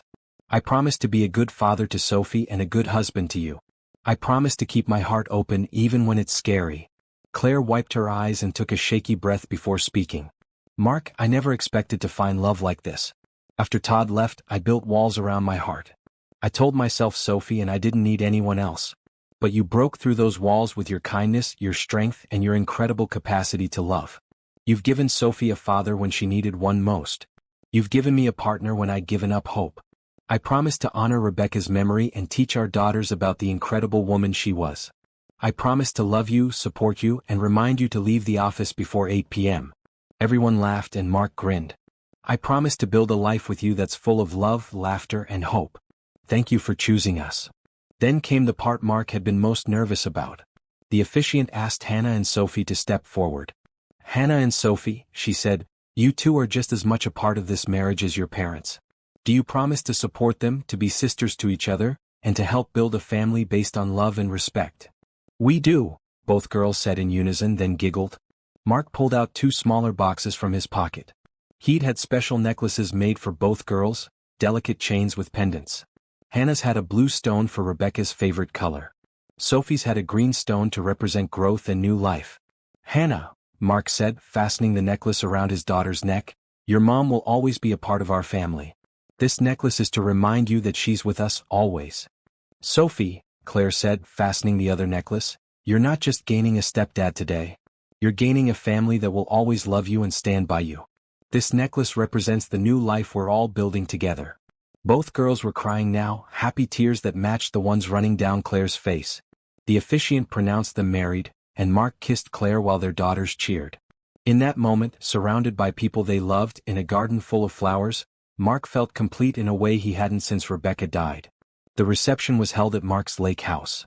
White tents had been set up on the lawn, and tables were decorated with blue and white flowers. A 3-tier cake sat on the main table, designed to look like a garden in bloom. During dinner, Patricia Wilson stood to make a toast. She looked elegant in a navy dress, her gray hair styled perfectly. "When Rebecca died, James and I thought our world had ended," she began. "Our beautiful daughter, gone far too soon. We were angry at the universe, angry at Mark for surviving when she didn't, angry at ourselves for not being able to save her." She paused, gathering herself. "But today, watching Mark marry Claire, seeing our granddaughter smile like I haven't seen since her mother passed, I realized that Rebecca's death wasn't the end. It was a transformation. Her gift gave Sophie life. That act of love brought Mark and Claire together. And now we're all gathered here, celebrating a new beginning built on Rebecca's final kindness." Patricia raised her glass, her voice breaking. "To Rebecca, who is here with us in spirit. And to Mark and Claire, who are brave enough to love again and wise enough to honor the past while building the future. May your marriage be blessed with all the happiness you both deserve." Everyone raised their glasses and drank. Mark saw tears on many faces, but they were good tears. Healing tears. As the sun began to set, Sophie approached Mark nervously. "Mark? Can I ask you something?"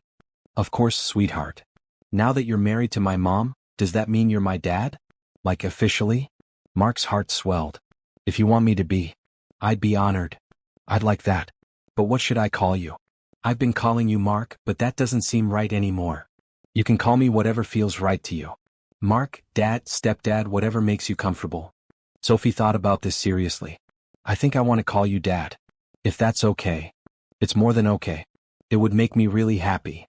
She hugged him tightly, and Mark held his new daughter close, thinking about how much had changed in 6 months. How love had found a way through grief. How a family had formed from broken pieces. The party continued late into the night.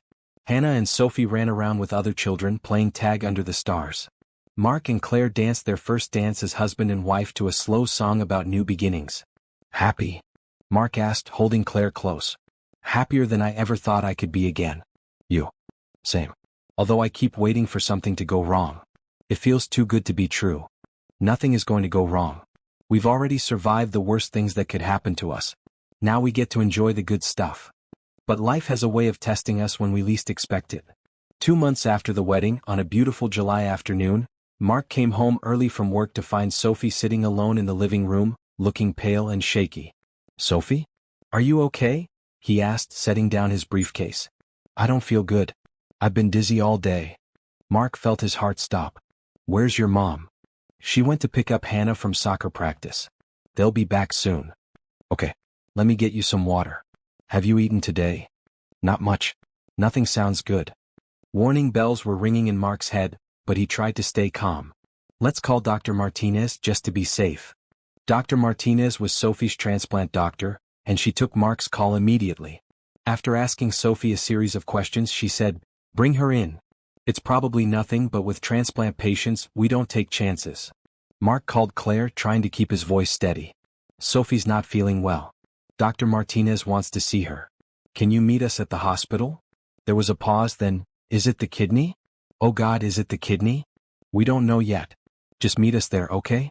The drive to the hospital was the longest 20 minutes of Mark's life. Sophie was quiet beside him, her hand pressed to her side. "Does it hurt?" he asked. "A little. Like pressure." At the hospital, they were taken straight to an exam room. Dr. Martinez, a kind woman in her 50s, examined Sophie thoroughly while Mark stood by, feeling helpless. Claire and Hannah burst through the door just as the doctor was finishing up. "What's wrong?" Claire demanded. "Is it rejection? Is the kidney failing?" "Mom, I'm okay," Sophie said, though she looked scared. Dr. Martinez held up a calming hand. "Let's not panic yet. I'm ordering some blood tests and an ultrasound. Sophie's symptoms could be anything from dehydration to a simple infection. But we need to rule out rejection." The next 2 hours were agony. They sat in a private waiting room while Sophie underwent tests. Hannah held Sophie's hand the whole time, whispering encouraging words. Claire paced back and forth like a caged animal. Mark made phone calls, updating Jennifer and the Wilsons, trying to keep himself busy so he wouldn't fall apart. Finally, Dr. Martinez returned with Sophie. Her expression was serious. "Sophie, why don't you sit with your sister while I talk to your parents for a minute?" The girls went to the corner of the room and Mark prepared himself for the worst. "The kidney is fine," Dr. Martinez said immediately. "There's no sign of rejection." Claire's legs gave out and she sank into a chair. "Thank God." However, Sophie is severely dehydrated and her electrolytes are dangerously low. When I asked her more questions, she admitted she's been skipping meals and drinking a lot of water instead. She's also been exercising more than usual. Mark's confusion must have shown on his face because the doctor continued. "I think Sophie might be developing disordered eating patterns. She's lost 8 pounds in the last 2 months, which is significant for a child her size. Combined with the excessive exercise and meal skipping, these are warning signs we can't ignore." "But why?" Claire asked. She's never had issues with food before. Sometimes when children have been sick, they become hyper-aware of their bodies. They want to feel healthy and strong, and sometimes that manifests as trying to control their weight or appearance. Or sometimes there are other stressors triggering the behavior. Mark thought about the last 2 months. The wedding, the blending of families, the adjustment to a new home. Had they missed signs that Sophie was struggling? Dr. Martinez called Sophie over. "Sophie, I need you to be honest with me. Have you been trying to lose weight?" Sophie looked at her feet. "A little bit." "Why, sweetheart?" "Because I don't want to be the sick girl anymore. At school, everyone knows I had a transplant. They treat me like I'm fragile. I wanted to be strong and healthy like the other kids. I thought if I exercised more and ate less, I'd look healthier." Claire pulled Sophie into her arms. "Oh baby. You are healthy. You're perfect exactly as you are. But I'm smaller than everyone else in my grade. And I get tired easier. And I have to take pills every day. I'm not normal." Mark knelt down beside them. "Sophie, listen to me. You are one of the strongest people I know. You survived a life-threatening illness. You've adjusted to a new family, a new home, a new life. That takes incredible strength. The kids at school who treat you like you're fragile, they just don't understand what you've been through. But I want to be normal. You're normal.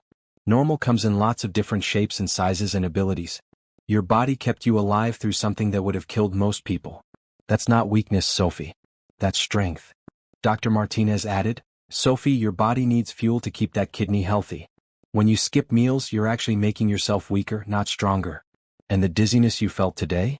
That's your body telling you it needs food and proper hydration. We need to work together to make sure you're taking care of yourself properly." Over the next few days, they set up appointments with a nutritionist and a therapist who specialized in children dealing with chronic illness. Sophie was resistant at first, but gradually opened up about her fears. "Everyone at my new school knows I'm the transplant kid," she told the therapist during their first session. Mark and Claire were in the room at the therapist's request. "They're nice about it, but they're also weird. Like they're afraid to play too rough with me or include me in things because they think I'll get hurt." "Have you talked to your teachers about this?" the therapist asked. "No. I didn't want to make a big deal about it. But it is a big deal. You deserve to be treated like any other kid, while still getting the accommodations you need for your health." Mark spoke up. "Sophie, would it help if I came to your school and talked to your class? Explained about transplants and that you're healthy now and can do everything other kids can do. Would you do that?" "Of course. Whatever you need." The following week, Mark arranged with Sophie's teacher to give a presentation to the 5th grade about organ donation and transplants. He brought visual aids, explained the process in kid-friendly terms, and most importantly, he emphasized that Sophie was just like any other kid. "Sophie plays soccer, gets A's in math, and loves reading mystery books," he told the class. "She just happens to have a donated kidney that helps her stay healthy. That doesn't make her fragile or different. It makes her lucky." After the presentation, Several kids approached Sophie with questions that weren't awkward or pitying, just genuinely curious. One boy asked if she could still do the climbing wall in gym class. "Of course I can," Sophie said with a grin. "I'm actually really good at it." "Cool. Want to race me next time?" "You're on." Things improved after that. Sophie made friends who saw her as a person, not a medical condition. She started eating regular meals again. The dizziness and weakness faded.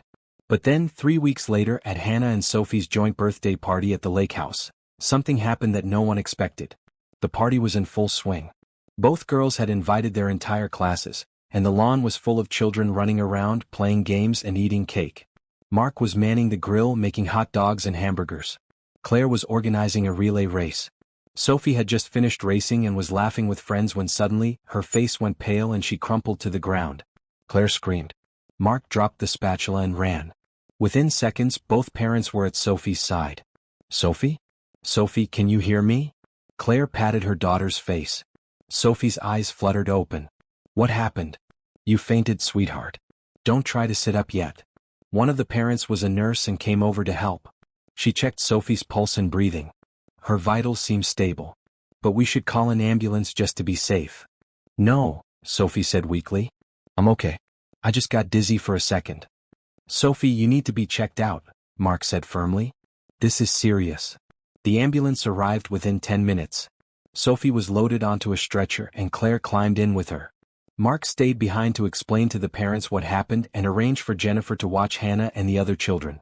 At the hospital, Sophie underwent a barrage of tests. Blood work, ultrasound, the works. The family sat in the emergency room, waiting for results. Hannah was crying. "Is Sophie going to be okay? Is the kidney failing?" "We don't know yet, sweetheart," Mark said, pulling his daughter close. "But the doctors are taking good care of her." After what felt like an eternity, Dr. Martinez appeared. She was smiling, which Mark took as a good sign. "The kidney is fine," she said immediately. All of Sophie's transplant-related blood work came back normal. "Then what's wrong?" Claire asked. Sophie fainted because she was dehydrated and overheated. It was a hot day, she'd been running around for hours and she didn't drink enough water. Her body just needed a break. Dr. Martinez sat down beside them. "I know this is scary, and with Sophie's medical history, every health scare is going to be terrifying. But sometimes, kids with transplants have the same issues as kids without transplants. Sometimes they just forget to drink water on a hot day." The relief was overwhelming. Claire buried her face in her hands and sobbed. Mark felt tears on his own face. "Can we see her?" Hannah asked. "Of course. She's in room 3, drinking juice and demanding ice cream." They found Sophie sitting up in bed looking embarrassed. "I'm sorry I scared everyone." "Don't apologize," Claire said, hugging her. "We just love you so much." "The doctor said I just got too hot and didn't drink enough." She said it happens to lots of kids. Not just transplant kids. Mark sat on the edge of the bed. "Sophie, I need to tell you something. When you fainted, my heart stopped. For a few seconds I thought we were losing you. And I realized in that moment that you're not just Claire's daughter anymore. You're my daughter too. And the thought of losing you was unbearable." "Really? Really? Your family, Sophie? Not because of Rebecca's kidney, not because I married your mom, but because I love you. You're my daughter and Hannah is your sister and we're a family. A real, permanent, forever family." Sophie threw her arms around Mark's neck. "I love you too, Dad." Hannah joined the hug and then Claire, until they were all piled on Sophie's hospital bed, laughing and crying and holding each other. Dr. Martinez appeared in the doorway, smiling at the scene. "Sophie can go home as soon as she finishes that juice. But I'm prescribing mandatory water breaks and no more running around in extreme heat without proper hydration. Doctor's orders." "Yes, ma'am," Sophie said solemnly, then grinned. "Can I still have my birthday cake?" "Double portions since you had such a rough day." On the drive home, with both girls in the back seat chattering about the party and how dramatic Sophie's fainting spell had been, Claire took Mark's hand. "We have to stop being so scared," she said quietly. "Every time something happens, we both panic and assume the worst. How do we stop? After everything we've been through, how do we learn to breathe easy?" "I don't know. But I think we start by trusting that Sophie is healthy. That Rebecca's kidney is working perfectly. That sometimes kids just faint because they didn't drink enough water. We have to believe in the good instead of always waiting for the bad." "You're right. I just love them so much, it's terrifying. I never knew I could love someone else's child as much as I love my own, but I do." Sophie is mine just as much as Hannah is. And Hannah is mine. That's what makes us a family. That night, after the girls were asleep and the house was quiet, Mark and Claire sat on the back porch looking out at the lake. The party decorations were still up, streamers and balloons swaying in the gentle breeze. "Do you think Rebecca knows?" Claire asked. "About us, about how everything turned out?" "I think she knows. I think she's happy that her gift brought us all together. That Sophie is healthy and thriving. That Hannah has a mother figure again. That I found love when I thought I never would." "Sometimes I talk to her," Claire admitted. "In my head. I thank her for saving Sophie, for bringing you into our lives. I promise her I'll take good care of her daughter and her husband." "Is that weird?" "Not weird at all. I talk to her too. Usually late at night when I can't sleep. I tell her about you and Sophie, about how happy Hannah is now. I ask her if I'm doing okay, if she approves of the choices I'm making." "What do you think she'd say?" Mark thought about Rebecca, about her kindness and her big heart. About how she'd always wanted him to be happy, how she'd made him promise, during one of their deep late-night talks years before she died, that if anything ever happened to her, he'd find someone else. That he wouldn't spend his life alone. "I think she'd say she's proud of us. Proud that we found each other, that we're building a family based on love and hope. That we're teaching our daughters that loss doesn't have to be the end of the story. That beautiful things can grow even from tragedy." "That's a good answer." They sat in comfortable silence, holding hands, watching the stars reflect on the water. Inside, their daughters slept peacefully. Tomorrow they'd wake up to a normal day with breakfast and homework and soccer practice. A day full of ordinary moments that felt precious because they'd both learned how quickly everything can change. But tonight, they had this. A quiet moment of peace, a love that had survived grief and fear, and a family that proved second chances were real. Rebecca's gift had come full circle. Her death had saved Sophie's life. That gift had brought Mark and Claire together. And now, two broken families had healed into one strong whole family. Love doesn't always look the way we expect. Sometimes it's born from tragedy. Sometimes it comes wrapped in grief and uncertainty. But if we're brave enough to accept it, if we're willing to believe that happiness can bloom even in the darkest soil, then love can transform everything. Mark and Claire had learned that lesson. They'd taken their broken pieces and built something new and beautiful. They'd honored the past while embracing the future. They'd taught their daughters that it's okay to love again, okay to be happy again, okay to move forward while never forgetting where you came from. As they walked inside and climbed the stairs to their bedroom, Mark paused at Sophie's door and looked in at both girls asleep in Sophie's bed, curled up together like they'd always been sisters. Hannah had her arm around Sophie protectively. Sophie clutched her favorite stuffed rabbit, a gift from Hannah. "They're perfect," Claire whispered, standing beside him. "They are. We're lucky." "No," Claire said, taking his hand. "We're blessed. By Rebecca's gift, by love, by second chances. We're blessed." And as they closed the door and walked to their own room, Mark knew she was right. They were blessed. And they'd spend every day honoring that blessing by living fully, loving deeply, and never taking a single moment for granted. Because that's what Rebecca's gift had taught them. Life is precious, love is powerful, and hope is always worth believing in.